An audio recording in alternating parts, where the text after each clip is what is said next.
Can you do some in-depth videos about safety advances over time since Chernobyl? Happy to.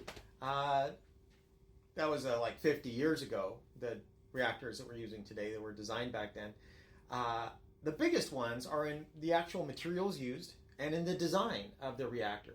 What's nice is that these new reactor designs, a lot of them have very, very passive safety features, like the materials.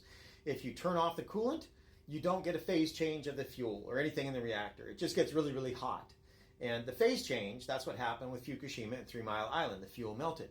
So new fuel designs have sufficient heat capacity that when they absorb that heat from the radioactive decay, they won't melt. They just get really, really hot. So that's impressive. There's a lot of things like that. And then there's these new designs with molten salt where you don't have to have high pressure in there for the coolant as it's going through, because the molten salt has this massive amount of heat capacity that even if you turned off the coolant, again, it just gets hot. It doesn't boil. No phase changes.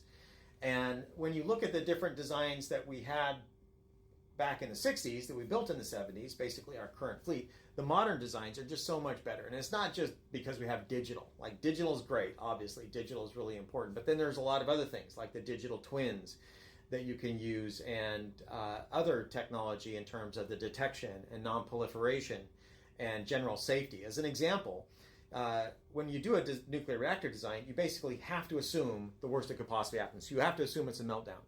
And these new designs, like with NuScale, if they had a meltdown, let's say, an act of God, an asteroid comes in and tears everything up, the evacuation zone is within the fence.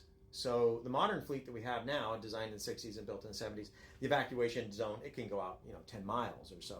But these newer ones, the evacuation zone is in the fence. So even if you were living next to it and that happened, you wouldn't have to evacuate. They wouldn't ask you to evacuate. The dose consequence would be too low to trigger that level of consequence. And so that's a really big deal. So I actually do believe that we will eventually have another meltdown, simply because the actual consequence to the public would be negligible, like it was with Fukushima. The only deaths from Fukushima were a panicked evacuation. The dose that they avoided was less than or comparable to what you get for a single CT scan to the chest or hip. That was how bad that release was, a CT scan. And so the newer designs are going to have even lower consequences than that. And so that would be my argument. The newer designs are far more exciting than what we had 50 years ago. So I hope that helps.